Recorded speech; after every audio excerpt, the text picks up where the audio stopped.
Hi hello ಎಲ್ಲರಿಗೂ good morning.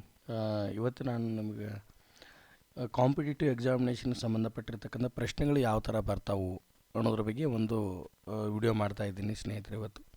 ಇವತ್ತಿನ ಈ ವಿಡಿಯೋದೊಳಗೆ ಇದು ನಾನು ಈ ಸಬ್ಜೆಕ್ಟ್ ತೊಗೊಂಡಿರೋದು DTP ಬಗ್ಗೆ, ಡೆಸ್ಕ್ಟಾಪ್ ಪಬ್ಲಿಷಿಂಗ್ ಸಂಬಂಧಪಟ್ಟಿರ್ತಕ್ಕಂಥದ್ದು. ಕ್ವಶನ್ ಯಾವ ಥರ ಬಂದಿರ್ತದೆ, ಕಾಂಪಿಟೇಟಿವ್ ಎಕ್ಸಾಮ್ನಾಗ ಯಾವ ಥರ ಕ್ವಶನ್ ಬರ್ಬೋದು ಅಂದರೆ ಈ ಥರ ಬರ್ಬೋದು. ನಾವು ಕನ್ನಡ ಮೀಡಿಯಮಲ್ಲಿ ಓದಿರ್ತಕ್ಕಂಥವ್ರು ಕೆಲವು ಇಂಗ್ಲೀಷಲ್ಲಿ ಕ್ವಶನ್ಗಳು ಬಂದಾಗ ಓದಿ ಅರ್ಥ ಮಾಡ್ಕೊಂಡು ಆನ್ಸರ್ ಬಿಡಿ ತುಂಬ ಕಷ್ಟ ಆಗ್ಬೋದು ಕೆಲವೊಬ್ಬರಿಗೆ. ಅದಕ್ಕೋಸ್ಕರ ಕನ್ನಡದಲ್ಲಿ ನಾವು ಹೇಗೆ ಇದನ್ನು ಅರ್ಥ ಮಾಡ್ಕೊಂಡು ಟ್ರಾನ್ಸ್ಲೇಷನ್ ಮಾಡ್ಕೋಬೇಕು ಅನ್ನೋದನ್ನು ಹೇಗೆ ಕೊಡ್ತಾ ಇದ್ದೀನಿ. ಯಾವಾಗಲೂ ಕಾಂಪಿಟೇಟಿವ್ ಎಕ್ಸಾಮಿನೇಷನಲ್ಲಿ ಬರ್ತಕ್ಕಂಥ ಪ್ರಶ್ನೆಗಳನ್ನು ನಾವು ಯಾವ ಥರ ಅರ್ಥ ಮಾಡ್ಕೋಬೇಕಂತಂದರೆ, ಮೊದಲು ಕ್ವಶನ್ಸನ್ನು ಓದಿ ಕನ್ನಡಕ್ಕೆ ಟ್ರಾನ್ಸ್ಲೇಷನ್ ಮಾಡ್ಕೋಬೇಕು ನಾವು. ಅಂದರೆ ಕನ್ನಡದಲ್ಲಿ ಅದನ್ನು ಅರ್ಥ ಮಾಡ್ಕೊಳ್ಳೋ ಕ್ವಶನನ್ನು ಅರ್ಥ ಮಾಡ್ಕೊಂಡ್ರೆ ಆಟೋಮೆಟಿಕ್ಲಿ ಆನ್ಸರ್ ನಮ್ಗೆ ಗೊತ್ತಾಗ್ತದೆ. ಆ ಕ್ವಶನಿಗೆ ನಿಮಗೆ ಕ್ವಶನ್ ಓದಿದ ಮೇಲೆ ನಿಮ್ಗೆ ಏನೂ ಅರ್ಥನೇ ಆಗಿಲ್ಲ ಅಂದರೆ ಖಂಡಿತ ಆನ್ಸರ್ ಮಾಡಲಿಕ್ಕೆ ಆಗೋದಿಲ್ಲ.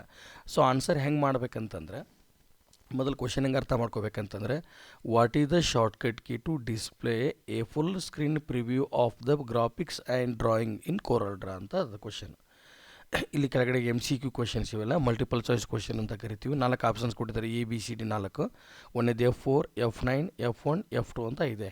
ಅಂದರೆ ವಾಟ್ ಈಸ್ ಶಾರ್ಟ್ಕಟ್ ಕೀ ನಾವು ಹೆಂಗೆ ಟ್ರಾನ್ಸ್ಲೇಷನ್ ಮಾಡ್ಕೋಬೇಕಂತಂದರೆ, what is the shortcut key to display a full screen preview. ಇದು ಒಂದು what is the shortcut key. ಈ ಕೆಳಗೆ ಕೊಟ್ಟಿರ್ತಕ್ಕಂಥ ಶಾರ್ಟ್ಕಟ್ ಕೀ ಯಾವುದು, ಎದಕ್ಕಂದರೆ display a full screen preview ಮಾಡೋಕ್ಕೆ, ಡಿಸ್ಪ್ಲೇ ಫುಲ್ ಸ್ಕ್ರೀನ್ ಪ್ರಿವ್ಯೂ ಮಾಡೋಕ್ಕೆ ಶಾರ್ಟ್ಕಟ್ ಕೀ ಯಾವುದು ಅಂತ ಕೇಳ್ತಾ ಇದೆ. ಕೋರಲ್ ಡ್ರಾದಲ್ಲಿ ನಾವು ಕೋರಲ್ ಡ್ರಾದಲ್ಲಿ ಒಂದು ಡಿಸೈನ್ ಮಾಡಿರ್ತೀವಿ, ಯಾವುದಾದ್ರು ಡಿಸೈನ್ ಮಾಡಿದ್ಮೇಲೆ ನಾವು ಕಸ್ಟಮರ್ಗೆ ಏನಾರು ತೋರಿಸ್ಬೇಕಾಗಿತ್ತು ಅಂದರೆ ಅಥವಾ ಸ್ಕ್ರೀನ್ಶಾಟ್ ಏನಾರು ಮಾಡ್ಕೋಬೇಕಾಗಿತ್ತು ಅಂದರೆ ನಾವು ಡಿಸೈನ್ ಮಾಡಿರ್ತಕ್ಕಂಥ ಡಿಸೈನಿಂಗನ್ನು ಫುಲ್ ಸ್ಕ್ರೀನ್ ಪ್ರಿವ್ಯೂ ಮಾಡಲಿಕ್ಕೆ F9 ಶಾರ್ಟ್ಕಟ್ ಕೀನ ಯೂಸ್ ಮಾಡ್ತೀವಿ. ಇದು F9. Answer is right answer F9. Corel ಡ್ರಾದಲ್ಲಿ F9 ಅಂತ ಹೊಡೆದ್ಬಿಟ್ರೆ ಫುಲ್ ಸ್ಕ್ರೀನ್ ಬರ್ತದೆ. ಇದು ಸರಿಯಾದ answer. From which type of printer we can easily print graphs, charts, drawing, text and photos. ಅಂದರೆ ಹೆಂಗೆ ಅರ್ಥ ಮಾಡ್ಕೋಬೇಕಂದ್ರೆ ಕನ್ನಡದಲ್ಲಿ ಅಂತಂದ್ರೆ, from which type of printer. From ಅಂದರೆ ಯಾವುದು ನಮ್ಗೆ ಗೊತ್ತದು, ಯಾವ ಟೈಪ್, ವಿಚ್ ಅಂದರೆ ಯಾವುದು, ಯಾವ ಟೈಪ್ ಆಫ್ ಪ್ರಿಂಟರ್ ಈಸಿಯಾಗಿ ಗ್ರಾಫ್ಸು, ಚಾರ್ಟ್ಸು, ಡ್ರಾಯಿಂಗ್ಸ್, ಟೆಕ್ಸ್ಟ್ನ ಈಸಿಯಾಗಿ ಯಾವ ಪ್ರಿಂಟರ್ನಿಂದ ಪ್ರಿಂಟ್ ತೆಗಿಬೋದು ಅಂತ question. Inkjet printer, drum printers, laser printer, dot matrix printer. ನನ್ನ ಪ್ರಿಂಟರ್ ಕ್ಲಾಸಲ್ಲಿ ಯಾವಾಗಲೂ ಹೇಳ್ಕೊಡ್ತಾ ಇದ್ದೆ ತಮಗೆಲ್ಲ. ಪ್ರಿಂಟರ್ ಅಂದರೆ 3 ಟೈಪ್ಸ್ ಪ್ರಿಂಟರ್ ಬರ್ತಾವೆ. ಒಂದು ಇಂಕ್ಜೆಟ್ ಪ್ರಿಂಟರ್, ಲೇಸರ್ ಪ್ರಿಂಟರ್, ಇನ್ನೊಂದು ಡಾಟ್ ಮೆಟ್ರಿಕ್ಸ್ ಪ್ರಿಂಟರ್ ಬರ್ತದೆ ಅಂಥೇಳಿ. ಡಾಟ್ ಮೆಟ್ರಿಕ್ಸ್ ಪ್ರಿಂಟರ್ನ ಅತಿ ಹೆಚ್ಚು ಇದನ್ನು ಪ್ರಿಂಟಿಂಗ್, ಇದು ಪಬ್ಲಿಕ್ ಸೆಕ್ಟರ್ನ ಅತಿ ಹೆಚ್ಚು ಬಳಸ್ತಾರೆ ಈ ಪ್ರಿಂಟರ್ನ. ಪಬ್ಲಿಕ್ ಸೆಕ್ಟರ್ ಅಂದರೆ ಯಾವುದು, ಈಗ ಉದಾಹರಣೆ ಬ್ಯಾಂಕಲ್ಲಿ ನಾವು ಏನರ ಪಾಸ್ಬುಕ್ಕನ್ನು ಪ್ರಿಂಟ್ ಮಾಡ್ಕೊಂಬರ್ಬೇಕಂದ್ರೆ ಅಲ್ಲಿ ಯೂಸ್ ಮಾಡ್ತಕ್ಕಂಥ ಪ್ರಿಂಟರ್ ಬಂದ್ಬಿಟ್ಟು ಡಾಟ್ ಮೆಟ್ರಿಕ್ಸ್ ಪ್ರಿಂಟರ್ ಯೂಸ್ ಮಾಡ್ತಾರೆ. ಪೋಸ್ಟ್ ಆಫೀಸ್ನಾಗ ಬಿಲ್ಲಿಂಗ್ ಎಲ್ಲ ಮಾಡಲಿಕ್ಕೆ ಅಲ್ಲಿ ಕೂಡ ಯೂಸ್ ಮಾಡ್ತಾ ಇದ್ದಾರೆ. ಮತ್ತು KEBಗಳಲ್ಲಿ ಕೂಡ ಇದನ್ನು ಯೂಸ್ ಮಾಡ್ತಾ ಇರ್ತಾರೆ. ಈ ಪಬ್ಲಿಕ್ ಪ್ರಾಪರ್ಟಿಲಿ ಅತಿ ಹೆಚ್ಚು ಇದನ್ನು ಬಳಸುವಂಥ ಪ್ರಿಂಟರ್ ಡಾಟ್ ಮೆಟ್ರಿಕ್ಸ್ ಪ್ರಿಂಟರ್ ಅಂತ ಕರಿತೀವಿ. ಈಗ current bill, electricity current bill ಕೊಡಕ್ಕೆ ಬರ್ತಾರೆ ಮನೆಗೆಲ್ಲ ಬಂದು, ಅದು ಕೂಡ ಡಾಟ್ ಮೆಟ್ರಿಕ್ಸ್ ಪ್ರಿಂಟರ್. ಬಸ್ನಾಗೆಲ್ಲ ಹೋಗ್ತಿರ್ಬೇಕಾದಾಗ ನಮಗೆ ಬಸ್ ಟಿಕೆಟ್ ಕೊಡ್ತಾರೆ ಕಂಡಕ್ಟರ್, ಅದು ಕೂಡ ಡಾಟ್ ಮೆಟ್ರಿಕ್ಸ್ ಪ್ರಿಂಟರ್ಲೇ ಪ್ರಿಂಟ್ ಬರುವಂಥದ್ದು. ಲೈನ್ ಪ್ರಿಂಟರ್ ಮತ್ತು ಡಾಟ್ ಮೆಟ್ರಿಕ್ಸ್ ಪ್ರಿಂಟರ್ ಅಂತ ಕರಿತೀವಿ. ಆ ಪ್ರಿಂಟರ್ಲಿ ಪ್ರಿಂಟರ್ನ ತೆಗಿತಿರ್ತೀವಿ. ಸೊ ಲೈನ್ ಪ್ರಿಂಟರ್ ಅಂದರೆ ಕಂಪ್ಯೂಟರ್ ಕನೆಕ್ಟ್ ಇರೋಂಗಿಲ್ಲ, ವಿತೌಟ್ ಕಂಪ್ಯೂಟರ್ ಕನೆಕ್ಟ್ ಆಗೋದು ಲೈನ್ ಪ್ರಿಂಟರ್. ಅದೇ ಥರ ಕಂಪ್ಯೂಟರ್ ಕನೆಕ್ಟ್ ಆದರೆ ಡಾಟ್ ಮೆಟ್ರಿಕ್ಸ್ ಪ್ರಿಂಟರ್. ಉದಾಹರಣೆಗೆ ರೈಲ್ವೆ ಸ್ಟೇಷನ್ಗೆ ಹೋಗಿ ನಾವು ಟಿಕೆಟ್ ತೊಗೋಬೇಕಂದ್ರೆ ಅಲ್ಲಿ ರೈಲ್ವೆ ಟಿಕೆಟ್ನ ಪ್ರಿಂಟ್ ಕೊಡ್ಬೇಕಾದ್ರೆ ಪ್ರಿಂಟ್ ಶಬ್ದ ಮಾಡ್ತದೆ, ಸ್ವಯಂ ಶಬ್ದ ಮಾಡ್ತದಲ್ರಿ, ಆ ಪ್ರಿಂಟರ್ನ ಡಾಟ್ ಮೆಟ್ರಿಕ್ಸ್ ಪ್ರಿಂಟರ್ ಅಂತ ಕರಿತೀವಿ. ಬೇಕಾದ್ರೆ ನೀವು ಗಮನಿಸ್ರಿ, ಡಾಟ್ ಮೆಟ್ರಿಕ್ಸ್ ಪ್ರಿಂಟರ್ನ ಪ್ರಿಂಟ್ ತೆಗೆದಿರ್ತಕ್ಕಂಥ ಪ್ರಿಂಟ್ ಕ್ವಾಲಿಟಿ ಇರೋಂಗಿಲ್ಲ ರೀ. ಅಂದ್ರೆ ಯಾವ ಥರ ಇರ್ತದೆ ಅಂತಂದ್ರೆ ಪ್ರಿಂಟ್, ನಾವು ಅದನ್ನು ಒಂದು ಟ್ರೈನ್ ಟಿಕೆಟ್ ಅಥವಾ ಬಸ್ ಟಿಕೆಟ್ ಒಂದು 15-20 ದಿನ ಕಿಸೆದ ಮಡಿಚಿಟ್ಕೊಂಡಿವಿ ಅಂತಂದರೆ ಓಪನ್ ಮಾಡಿದ್ರೆ ಅದು ಓಪನ್ ಆಗಿಬಿಟ್ಟಾಗೆಲ್ಲ ಅಳ್ಕೊ ಹೋಗ್ಬಿಟ್ಟಿರ್ತದೆ. ಕ್ವಾಲಿಟಿ ಇರೋಂಗಿಲ್ಲ, ಲೋ ಕ್ವಾಲಿಟಿ. ಅಂದರೆ ಸ್ವಲ್ಪ ಕಡಿಮೆ ಖರ್ಚಿನಲ್ಲಿ, ಇದು ತುಂಬ ಕಡಿಮೆ ಖರ್ಚು, ಇದಕ್ಕೆ ಇಂಕು ತುಂಬ ಕಡಿಮೆ, ಮತ್ತು ಇದಕ್ಕೇನು ಜಾಸ್ತಿ ಖರ್ಚು ಇರೋಂಗಿಲ್ಲ.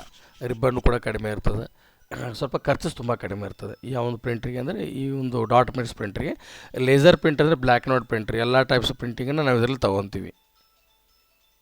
Printer dot matrix printer, laser printer and inkjet printer. Inkjet printer ಅಂದರೆ ಯಾವುದು ಅಂತಂದರೆ, ಈಗ ನಾವು ಫೋಟೋ ಸ್ಟುಡಿಯೋಗಳಲ್ಲಿ ಬಳಸಲಿಕ್ಕೆ, photo urgent passport size photo print ಹಾಕ್ಲಿಕ್ಕೆ ಬಳಸುವಂಥ ಪ್ರಿಂಟರ್ನ ನಾವು ಇಂಕ್ಜೆಟ್ ಪ್ರಿಂಟರ್ ಅಂತ ಕರಿತೀವಿ. ಲೇಸರ್ ಪ್ರಿಂಟರ್ ಅಂತಂದರೆ ಈ ಪ್ರಿಂಟರ್ ಒಳಗೆ ಕಾರ್ಟ್ರೇಜ್ ಬಂದುಬಿಟ್ಟು ಟೋನರ್ ಕಾರ್ಟ್ರೇಜ್ ಇರ್ತದೆ, ಅಂದರೆ ಪೌಡರ್ ಕಾರ್ಟ್ರೇಜ್ ಇರ್ತದೆ. ಬ್ಲ್ಯಾಕ್ ಆ್ಯಂಡ್ ವೈಟ್ ಪ್ರಿಂಟ್ ಆಗ್ತದೆ. ಫಾರ್ ಎಕ್ಸಾಂಪಲ್ ಜೆರಾಕ್ಸ್ ಮಿಷಿನ್ ಏನು ಯೂಸ್ ಮಾಡ್ತೀವಲ್ಲ, ಜೆರಾಕ್ಸ್ ಮಿಷಿನ್ ಆಗಿರ್ಬೋದು ಅಥವಾ ಬ್ಲ್ಯಾಕ್ ಆ್ಯಂಡ್ ವೈಟ್ ಪ್ರಿಂಟ್ ಆಗಿರ್ಬೋದು, ಅದನ್ನು ಲೇಸರ್ ಪ್ರಿಂಟರ್ ಅಂತ ಕರಿತೀವಿ. ಡಾಟ್ ಮೆಟ್ರಿಕ್ಸ್ ಪ್ರಿಂಟ್ರಲ್ಲಿ ರಿಬ್ಬನ್ ಕಾರ್ಟ್ರೇಜ್ ಇರ್ತದೆ. ಲೇಸರ್ ಪ್ರಿಂಟರ್ ಒಳಗೆ ಟೋನರ್ ಕಾರ್ಟ್ರೇಜ್ ಇರ್ತದೆ, ಪೌಡರ್ ಇರ್ತದೆ ಅದರೊಳಗೆ.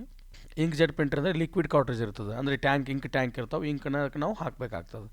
ಇದು ಇನ್ನು ಡ್ರಮ್ ಪ್ರಿಂಟರ್ ಅಂತ ಬರ್ತದೆ. ಡ್ರಮ್ ಪ್ರಿಂಟರ್ ಅಂದರೆ ದೊಡ್ಡ ಗಾತ್ರದ ಪ್ರಿಂಟರ್, ದೊಡ್ಡ ಗಾತ್ರದ ಪ್ರಿಂಟಿಂಗ್, ಜೆರಾಕ್ಸ್ ಮಿಷಿನ್ ಟೈಪ್ ಬರ್ತದೆ, ಅವುಗಳಿಗೆ ನಾವು ಡ್ರಮ್ ಪ್ರಿಂಟಿಂಗ್ ಅಂತ ಕರಿತೀವಿ. ಇನ್ನು most important factors in farming A new business. Most important factors farming A new business.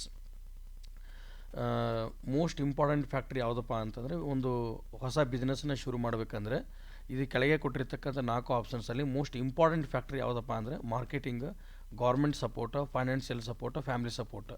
ಈಗ ನಾವು ಸಪೋಸ್ ಒಂದು ಬಿಸ್ನೆಸ್ ಮಾಡ್ಬೇಕಂತ ಮಾಡೀವಿ ಅಂತಂದರೆ, ಒಂದು ಹೊಸ ಬಿಸ್ನೆಸ್ ಮಾಡ್ಬೇಕಂತ ಮಾಡೀವಿ ಅಂದರೆ ಮೇಯ್ನಾಗಿ ಬೇಕಾಗಿರ್ತಕ್ಕಂಥದ್ದು ಬಿಸ್ನೆಸ್ಸಿಗೆ ಬೇಕಾಗಿರ್ತಕ್ಕಂಥ ಮಾರ್ಕೆಟಿಂಗ್ ಭಾಳ important. So government support, financial ಸಪೋರ್ಟಿಗೆ ಸಂಬಂಧಪಡಂಗಿಲ್ಲ. ಇನ್ನು the shortcut key to select a arrow pointer tool is, ಇದು ಎಡೋ ಪೇಜ್ ಮೇಕರಿಗೆ ಸಂಬಂಧಪಟ್ಟಿರ್ತಕ್ಕಂಥ ಪ್ರಶ್ನೆ. The shortcut key to select arrow point ಟೂಲನ್ನು ಎಲ್ಲಿ ಬಳಸ್ತೀವಿ ಅಂದರೆ F9 ಶಾರ್ಟ್ಕಟ್ ಕೀ. ಇದು ಎಡೋ ಪೇಜ್ ಮೇಕರ್ ಒಳಗೆ ಆರೋ ಪಾಯಿಂಟ್ ಮೂವ್ ಟೂಲ್ ಅಂತ ಕರಿತೀವಿ. ಫೋಟೋಶಾಪಲ್ಲಿ ಹೆಂಗೆ ಮೂವ್ ಟೂಲು, ಅಲ್ಲಿ ಪಿಕ್ ಟೂಲ್ ಅಂತ ಕರಿತೀವಿ ಕೊರಲ್ಡ್ರಾದಲ್ಲಿ. ಅದೇ ಥರ ಇಲ್ಲಿ ಇದರಲ್ಲಿ ಬರ್ತದೆ, ಯಾವುದು ಎಡೋ ಪೇಜ್ ಮೇಕರ್ಲಿ ಒಂದು ಪಾಯಿಂಟರ್ ಟೂಲ್ ಅಂತ ಬರ್ತದೆ. ಇದು ಅದಕ್ಕೆ ಸಂಬಂಧಪಟ್ಟಿರ್ತಕ್ಕಂಥದ್ದು. ಇನ್ನು excel files have a default extension file ಅಂತ. ಇದ್ರ ಬಗ್ಗೆ ನಾನು ನಿಮಗೆ ಸ್ವಲ್ಪ ಮಾಹಿತಿ ಹೇಳಬೇಕು. ಪ್ರತಿಯೊಂದು ಫೈಲಿಗೂ ತನ್ನದೇ ಆಗಿರ್ತಕ್ಕಂಥ ಎಕ್ಸ್ಟೆನ್ಷನ್ ಫೈಲನ್ನು ಒಳಗೊಂಡಿರ್ತದೆ. ಫಾರ್ ಎಕ್ಸಾಂಪಲ್ MS ವರ್ಡ್ನಾಗ ವರ್ಕ್ ಮಾಡಿರ್ತೀರಿ, ವರ್ಡಲ್ಲಿ ವರ್ಕ್ ಮಾಡೋದು DOCX ಅಲ್ಲಿ ಸೇವ್ ಆಗಿರ್ತದೆ. ಅಂದರೆ DOC ಅಂದರೆ ಡಾಕ್ಯುಮೆಂಟ್ ಅಂತ. ಅದೇ ಥರ ಎಕ್ಸೆಲ್ನಾಗ ವರ್ಕ್ ಮಾಡಿದ್ದು XLSX ಅಲ್ಲಿ ಸೇವ್ ಆಗಿರ್ತದೆ. ಇನ್ನೊಂದು ಪವರ್ ಪಾಯಿಂಟ್ನಾಗ ವರ್ಕ್ ಮಾಡಿದ್ದು PPTಯಲ್ಲಿ ಸೇವ್ ಆಗುತ್ತೆ. ಎಡೋಬ್ ಇಲಸ್ಟ್ರೇಟರಲ್ಲಿ ವರ್ಕ್ ಮಾಡಿದ್ದು AI ಅಲ್ಲಿ ಸೇವ್ ಆಗುತ್ತೆ. ಕೊರಲ್ಡ್ರಾದಲ್ಲಿ ವರ್ಕ್ ಮಾಡಿದ್ದು CDR ಅಂತ ಸೇವ್ ಆಗುತ್ತೆ. ಅದೇ ಥರ ಪೇಜ್ ಮೇಕರಲ್ಲಿ ವರ್ಕ್ ಮಾಡೋದು PMD ಅಂದರೆ ಪೇಜ್ ಮೇಕರ್ ಡಾಕ್ಯುಮೆಂಟ್ ಅಂತ ಕರಿತೀವಿ, ಅದರಲ್ಲಿ ಸೇವ್ ಆಗುತ್ತೆ. ಇನ್ನೊಂದು ಬಂದುಬಿಟ್ಟು ಫೋಟೋಶಾಪದು PSD ಅಂತ ಕರಿತೀವಿ. ಫೋಟೋಶಾಪಲ್ಲಿ ವರ್ಕ್ ಮಾಡಿದಲ್ಲಿ PSD ಫೈಲಲ್ಲಿ ಸೇವ್ ಆಗುತ್ತೆ. ಇವುಗಳಿಗೆ ನಾವು ಏನಂತ ಕರಿತೀವಿ ಅಂದರೆ ಎಕ್ಸ್ಟೆನ್ಷನ್ ಫೈಲ್ ನೇಮ್ ಅಂತ ಕರಿತೀವಿ. ಅಂದರೆ ಅದು ಎಕ್ಸ್ಟೆನ್ಷನ್ ಫೈಲ್ ನೇಮ್ಗಳಲ್ಲಿ ಆಯಾ ಫೈಲ್ ನೇಮ್ ಅದು ಸಪೋರ್ಟ್ ಮಾಡ್ತಾ ಇರ್ತದೆ ಇದರಲ್ಲಿ. ಇನ್ನು ನೆಕ್ಸ್ಟ್ ಬಂದುಬಿಟ್ಟು which component of computer is responsible for storing data permanently. Which component ಯಾವ ಕಾಂಪೊನೆಂಟ್ ಕಂಪ್ಯೂಟರ್ ರೆಸ್ಪಾನ್ಸ್ ಮಾಡ್ತದೆ ಸ್ಟೋರಿಂಗ್ ಡಾಟಾ, ಪರ್ಮನೆಂಟ್ ಡಾಟಾವನ್ನು ಕಂಪ್ಯೂಟರ್ಗಿರುವಂಥ ಡಾಟಾಗಳನ್ನ ಪರ್ಮನೆಂಟಾಗಿ ಸ್ಟೋರ್ ಮಾಡೋಕ್ಕೆ ಈ ಕೆಳಗೆ ಕೊಟ್ಟಿರ್ತಕ್ಕಂಥ ಯಾವ ಕಾಂಪೊನೆಂಟ್ ನಮಗೆ ಸಪೋರ್ಟ್ ಮಾಡ್ತೈತಿ ಅಂತ ಕ್ವಶನ್ ಕೇಳೋದ. ಇದಕ್ಕೆ ಆನ್ಸರ್ ಬಂದು hard disk. Already bold select ಆಗಿದೆ, ಇದು ಆನ್ಸರ್ ಹಾರ್ಡ್ ಡಿಸ್ಕ್ ಅಂತ ಕರಿತೀವಿ. ರ್ಯಾಮ್ ರ್ಯಾಂಡಮ್ ಆಕ್ಸೆಸ್ ಮೆಮೊರಿ ತಮಗೆಲ್ಲ ಗೊತ್ತಿದ್ದಂಗೆ. ಈ ರ್ಯಾಮ್ ಏನು ಕೆಲಸ ಮಾಡ್ತದೆ ಅಂತಂದರೆ ನಮ್ಮ ಕಂಪ್ಯೂಟರ್ನ ಸ್ಪೀಡಾಗಿ ವರ್ಕ್ ಮಾಡೋದನ್ನು ಸೇವ್ ಮಾಡಲಿಕ್ಕೆ ಮತ್ತು ಡಿಸ್ಪ್ಲೇ ತೋರಿಸ್ಲಿಕ್ಕೆ ಇದು ರ್ಯಾಮ್ ಹೆಲ್ಪ್ ಆಗ್ತದೆ. CPU ಸೆಂಟ್ರಲ್ ಪ್ರೊಸೆಸಿಂಗ್ ಯೂನಿಟ್ ಅಂತ ಕರಿತೀವಿ. CD-ROM ಇವಾಗ ಯಾರು CD-ROM ಬಳಸ್ತಾ ಇಲ್ಲ, ಮೊದಲೆಲ್ಲ ಸಾಫ್ಟ್ವೇರ್ಲ್ಲ ಹಾಕೊಳ್ಳಿಕ್ಕೆಲ್ಲ CD-ROMನ್ನು ಬಳಸ್ಕೊತಾ ಇದ್ದೀವಿ. ಇನ್ನು hyperlink can be use. Hyperlink ಎದಕ್ಕೆ ಯೂಸ್ ಮಾಡ್ತೀವಿ ಅಂಥೇಳಿ ಕೇಳಿದ್ದಾರೆ. ಇನ್ನು ಮುಂದಿನ ವೀಡಿಯೋದಲ್ಲಿ ಇದನ್ನು ಸಂಬಂಧಪಟ್ಟಿದ್ದರೆ ಮುಂದಿನ ವೀಡಿಯೋದಲ್ಲಿ ನಾನು ಹಾಕ್ತೀನಿ. Thank you.